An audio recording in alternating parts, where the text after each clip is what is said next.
ಆತ್ಮೀಯ ವಿದ್ಯಾರ್ಥಿಗಳೇ ಹಾಗೂ ವೀಕ್ಷಕರೇ, ಇಂದು ನಾವು 7ನೇ ತರಗತಿ ವಿಜ್ಞಾನ ವಿಷಯದ ಘಟಕ ಆಮ್ಲ, ಪ್ರತ್ಯಾಮ್ಲ ಮತ್ತು ಲವಣಗಳು ಎಂಬ ಪಾಠದಲ್ಲಿನ ಚಟುವಟಿಕೆ 4.5 ಪ್ರಯೋಗಾತ್ಮಕವಾಗಿ ತಿಳಿದುಕೊಳ್ಳೋಣ. ಈ ಚಟುವಟಿಕೆಯ ಉದ್ದೇಶವನ್ನು ನಾವು ನೋಡೋದಾದ್ರೆ, ತಟಸ್ಥೀಕರಣ ಕ್ರಿಯೆಯ ಬಗ್ಗೆ ಈ ಚಟುವಟಿಕೆಯಲ್ಲಿ ನಾವು ತಿಳಿಯಲಿದ್ದೇವೆ. ಈ ಚಟುವಟಿಕೆಯನ್ನು ಮಾಡಲು ಬೇಕಾಗುವ ಸಾಮಗ್ರಿಗಳನ್ನು ನಾವು ನೋಡೋದಾದ್ರೆ, ಸಾರರಿಕ್ತ ಹೈಡ್ರೋಕ್ಲೋರಿಕ್ ಆಮ್ಲ, ಸೋಡಿಯಂ ಹೈಡ್ರಾಕ್ಸೈಡ್ ದ್ರಾವಣ, ಫಿನಾಪ್ತಲಿನ್ ಸೂಚಕ, ಪ್ರಣಾಳಗಳು ಹಾಗೂ ಹನಿಗ. ಇಷ್ಟು ಸಾಮಗ್ರಿಗಳು ಈ ಚಟುವಟಿಕೆಯನ್ನು ಮಾಡಲು ನಮಗೆ ಬೇಕಾಗುತ್ತದೆ.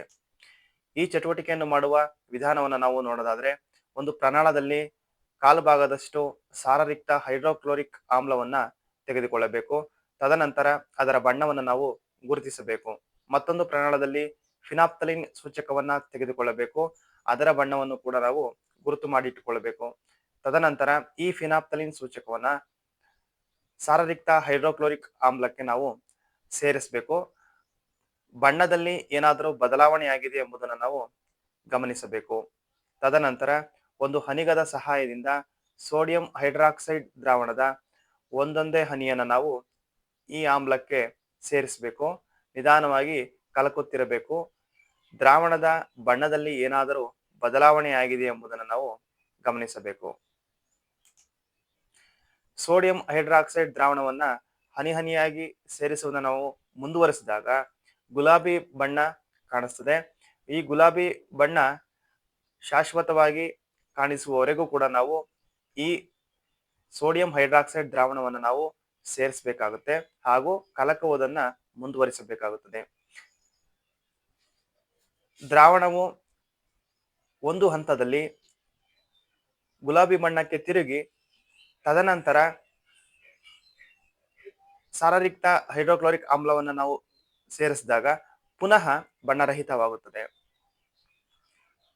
ನಂತರ ನಾವು ಸೋಡಿಯಂ ಹೈಡ್ರಾಕ್ಸೈಡ್ ದ್ರಾವಣವನ್ನು ಸೇರಿಸಿದಾಗ ಪುನಃ ಗುಲಾಬಿ ಬಣ್ಣಕ್ಕೆ ತಿರುಗುತ್ತದೆ. ತದನಂತರ ಸಾರರಿಕ್ತ ಹೈಡ್ರೋಕ್ಲೋರಿಕ್ ಆಮ್ಲವನ್ನ ಸೇರಿಸಿದಾಗ ಬಣ್ಣರಹಿತವಾಗುತ್ತದೆ. ಇದನ್ನು ನಾವು ಗಮನಿಸಿ ನೋಡಬೇಕು. ಈ ಚಟುವಟಿಕೆಯನ್ನ ನೋಡೋಣ.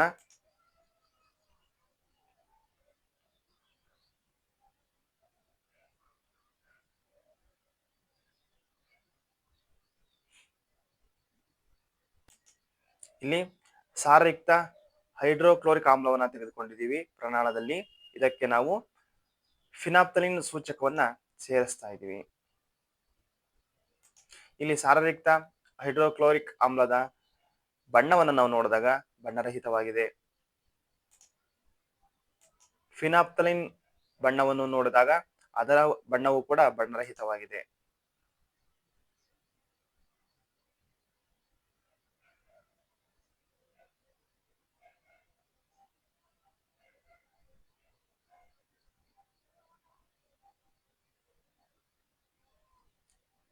ಫಿನಾಪ್ತಲಿನ್ ಸೂಚಕವನ್ನ ಸಾರಯುಕ್ತ ಹೈಡ್ರೋಕ್ಲೋರಿಕ್ ಆಮ್ಲಕ್ಕೆ ಸೇರಿಸಿದಾಗ ದ್ರಾವಣದಲ್ಲಿ ಯಾವುದೇ ರೀತಿಯಾದಂತಹ ಬಣ್ಣದ ಬದಲಾವಣೆ ಕಂಡು ಬಂದಿಲ್ಲ.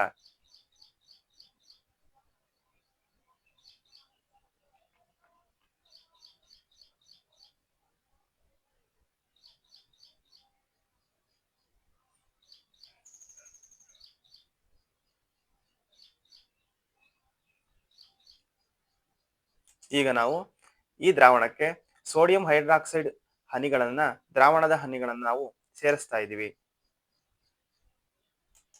ಸೋಡಿಯಂ ಹೈಡ್ರಾಕ್ಸೈಡ್ ದ್ರಾವಣದ ಹನಿಗಳನ್ನ ಸೇರಿಸಿದಾಗ ಇಲ್ಲಿ ಗುಲಾಬಿ ಬಣ್ಣಕ್ಕೆ ಬದಲಾಗ್ತಾ ಇರೋದು ನಿಮಗೆ ಕಾಣಿಸ್ತಾ ಇದೆ. ಸಂಪೂರ್ಣವಾಗಿ ಗುಲಾಬಿ ಬಣ್ಣಕ್ಕೆ ಬದಲಾಗುವವರೆಗೂ ಈ ಹನಿಗಳನ್ನು ನಾವು ಸೇರಿಸಬೇಕು. ಈ ಪ್ರಣಾಳವನ್ನ ಕಲಕಿದರೂ ಸಹಿತ ಬಣ್ಣ ಹೋಗದೇ ಇರುವವರೆಗೂ ಕೂಡ ನಾವು ಈ ಸೋಡಿಯಂ ಹೈಡ್ರಾಕ್ಸೈಡ್ ದ್ರಾವಣದ ಹನಿಗಳನ್ನು ನಾವು ಸೇರಿಸಬೇಕು. ಬಣ್ಣ ಶಾಶ್ವತವಾಗಿ ಉಳಿಬೇಕು, ಅಲ್ಲಿಯವರೆಗೂ ಕೂಡ ನಾವು ಸೇರಿಸಬೇಕು.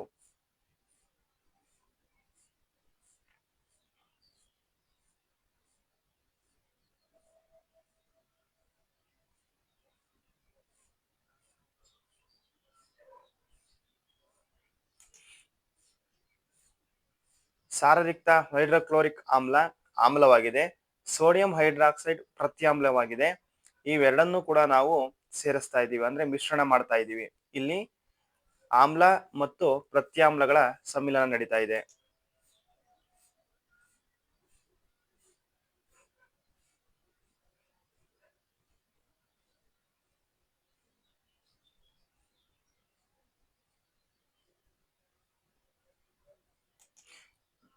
ಗುಲಾಬಿ ಬಣ್ಣಕ್ಕೆ ತಿರುಗುವುದರ ಕಾರಣ ಇಲ್ಲಿ ಫಿನಾಪ್ತಲಿನ್ ಸೂಚಕ ಇರುವುದು.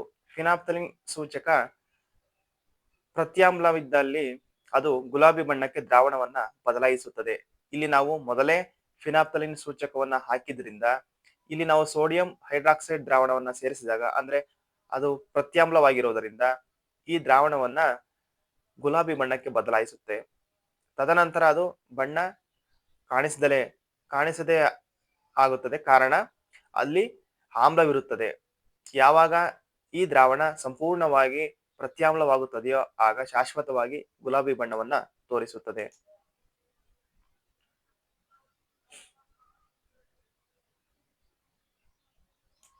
ಈಗ ಶಾಶ್ವತವಾಗಿ ಗುಲಾಬಿ ಬಣ್ಣ ಉಳಿದಿದೆ, ಅಂದ್ರೆ ಅರ್ಥ ಇದು ಈಗ ಪ್ರತ್ಯಾಮ್ಲವಾಗಿದೆ, ಅಂದ್ರೆ ಸೋಡಿಯಂ ಹೈಡ್ರಾಕ್ಸೈಡ್ ದ್ರಾವಣ ಇಲ್ಲಿ ಹೆಚ್ಚಾಗಿದೆ.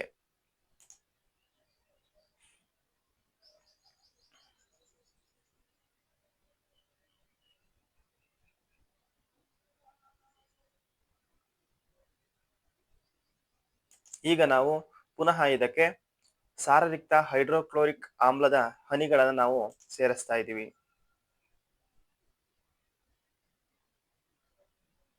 ನೋಡಿ, ಸೇರಿಸಿದಾಗ ಬಣ್ಣ ಮಾಯವಾಗ್ತಾ ಇದೆ, ಅಂದ್ರೆ ಗುಲಾಬಿ ಬಣ್ಣ ಕಾಣಿಸ್ತಾ ಇಲ್ಲ, ಅಂದ್ರೆ ಆಮ್ಲಕ್ಕೆ ಪರಿವರ್ತನೆ ಆಗ್ತಾ ಇದೆ.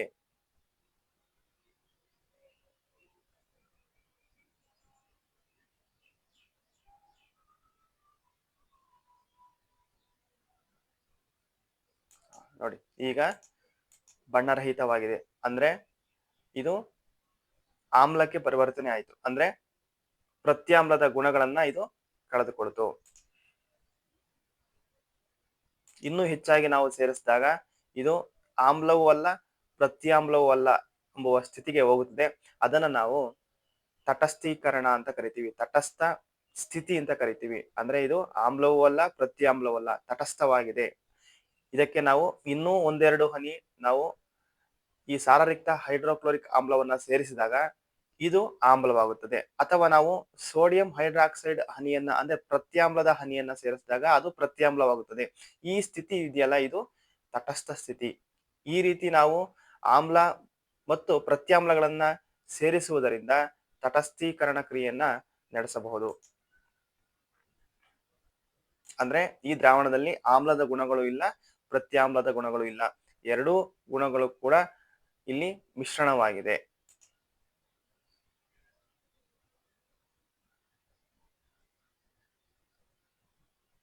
ನೋಡಿ, ಸೋಡಿಯಂ ಹೈಡ್ರಾಕ್ಸೈಡ್ ಹನಿಯನ್ನ ಹಾಕಿದ ತಕ್ಷಣ ಮತ್ತೆ ಇದು ಪ್ರತ್ಯಾಮ್ಲವಾಯಿತು, ಅಂದ್ರೆ ಗುಲಾಬಿ ಬಣ್ಣಕ್ಕೆ ಬದಲಾಯಿತು.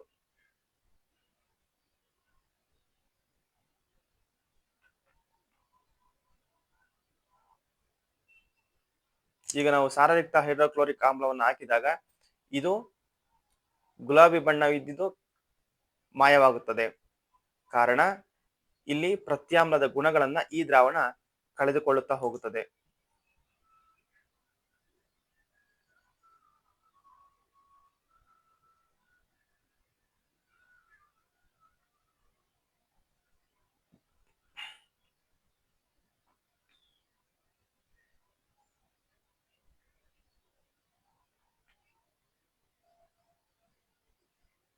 ನೋಡಿ, ಈಗ ಬಣ್ಣ ರಹಿತವಾಗಿದೆ, ಅಂದರೆ ಪ್ರತ್ಯಾಮ್ಲದ ಗುಣ ಹೋಗಿದೆ. ಈ ಸಮಯದಲ್ಲಿ ನಾವು ಈ ಪ್ರಮಾಣವನ್ನ ನಾವು ಮುಟ್ಟಿದಾಗ ಬಿಸಿಯಾದ ಅನುಭವ ಆಗುತ್ತದೆ, ಅಂದ್ರೆ ಉಷ್ಣ ಬಿಡುಗಡೆ ಆಗುತ್ತದೆ. ಆಮ್ಲ ಮತ್ತು ಪ್ರತ್ಯಾಮ್ಲಗಳ ಮಿಶ್ರಣ ಕ್ರಿಯೆ ನಡೆಯುವ ಸಂದರ್ಭದಲ್ಲಿ, ಅಂದ್ರೆ ತಟಸ್ಥೀಕರಣ ಕ್ರಿಯೆ ನಡೆಯುವ ಸಂದರ್ಭದಲ್ಲಿ ಉಷ್ಣವು ಬಿಡುಗಡೆಯಾಗುತ್ತದೆ. ಆ ಉಷ್ಣ ಇದರ ದ್ರಾವಣದ ತಾಪವನ್ನ ಹೆಚ್ಚಿಸುತ್ತದೆ. ಈ ಸ್ಥಿತಿ ತಟಸ್ಥವಾಗಿರುವಂತಹ ಸ್ಥಿತಿ. ಇದಕ್ಕೆ ನಾವು ಇನ್ನೂ ಒಂದೆರಡು ಸಾರಯುಕ್ತ ಹೈಡ್ರೋಕ್ಲೋರಿಕ್ ಆಮ್ಲದ ಹನಿಗಳನ್ನ ಸೇರಿಸ್ತಾ ಹೋದ್ರೆ ಇದು ಆಮ್ಲವಾಗುತ್ತಾ ಹೋಗುತ್ತದೆ. ಇದಕ್ಕೆ ನಾವು ಸೋಡಿಯಂ ಹೈಡ್ರಾಕ್ಸೈಡ್ ದ್ರಾವಣ ಅಂದ್ರೆ ಪ್ರತ್ಯಾಮ್ಲದ ದ್ರಾವಣವನ್ನ ಸೇರಿಸ್ತಾ ಹೋದ್ರೆ ಇದು ಪ್ರತ್ಯಾಮ್ಲವಾಗುತ್ತಾ ಹೋಗುತ್ತದೆ.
ಫಲಿತಾಂಶವನ್ನ ನಾವು ನೋಡೋದಾದ್ರೆ ದ್ರಾವಣವು ಪ್ರತ್ಯಾಮ್ಲೀಯವಾದಾಗ ಫಿನಾಪ್ತಲಿನ್ ಗುಲಾಬಿ ಬಣ್ಣವನ್ನ ನೀಡುತ್ತದೆ ಎಂಬುದು ಈಗ ನಮಗೆ ಸ್ಪಷ್ಟವಾಗುತ್ತದೆ. ಅದಕ್ಕೆ ಬದಲಾಗಿ ದ್ರಾವಣವು ಆಮ್ಲೀಯವಾದಾಗ ಅದು ಬಣ್ಣರಹಿತವಾಗುತ್ತದೆ. ಆಮ್ಲೀಯ ದ್ರಾವಣವನ್ನ ಪ್ರತ್ಯಾಮ್ಲೀಯ ದ್ರಾವಣದೊಂದಿಗೆ ಬೆರೆಸಿದಾಗ ಒಂದು ಇನ್ನೊಂದರ ಪರಿಣಾಮವನ್ನ ತಟಸ್ಥಗೊಳಿಸುತ್ತದೆ. ಒಂದು ಆಮ್ಲೀಯ ದ್ರಾವಣ ಮತ್ತು ಇನ್ನೊಂದು ಪ್ರತ್ಯಾಮ್ಲೀಯ ದ್ರಾವಣವನ್ನ ಸೂಕ್ತ ಪ್ರಮಾಣದಲ್ಲಿ ನಾವು ಬೆರೆಸಿದಾಗ ಆಮ್ಲದ ಆಮ್ಲೀಯ ಗುಣ ಹಾಗೂ ಪ್ರತ್ಯಾಮ್ಲೀಯ ಗುಣ ಎರಡೂ ಕೂಡ ನಾಶವಾಗುತ್ತದೆ. ಉಂಟಾದ ದ್ರಾವಣವು ಆಮ್ಲೀಯವೂ ಅಲ್ಲ, ಪ್ರತ್ಯಾಮ್ಲೀಯವೂ ಅಲ್ಲ. ತಟಸ್ಥೀಕರಣವಾದ ತಕ್ಷಣ ಪ್ರಮಾಣವನ್ನು ನಾವು ಮುಟ್ಟಿದಾಗ ಅಲ್ಲಿ ನಮಗೆ ಬಿಸಿಯಾದ ಅನುಭವ ಆಗುತ್ತದೆ. ತಟಸ್ಥೀಕರಣ ಕ್ರಿಯೆಯಲ್ಲಿ ಯಾವಾಗಲೂ ಉಷ್ಣ ಉತ್ಪತ್ತಿಯಾಗುತ್ತದೆ ಅಥವಾ ಬಿಡುಗಡೆಯಾಗುತ್ತದೆ. ಈ ಬಿಡುಗಡೆಯಾದಂತಹ ಉಷ್ಣ ಮಿಶ್ರಣದ ತಾಪವನ್ನ ಹೆಚ್ಚಿಸುತ್ತದೆ.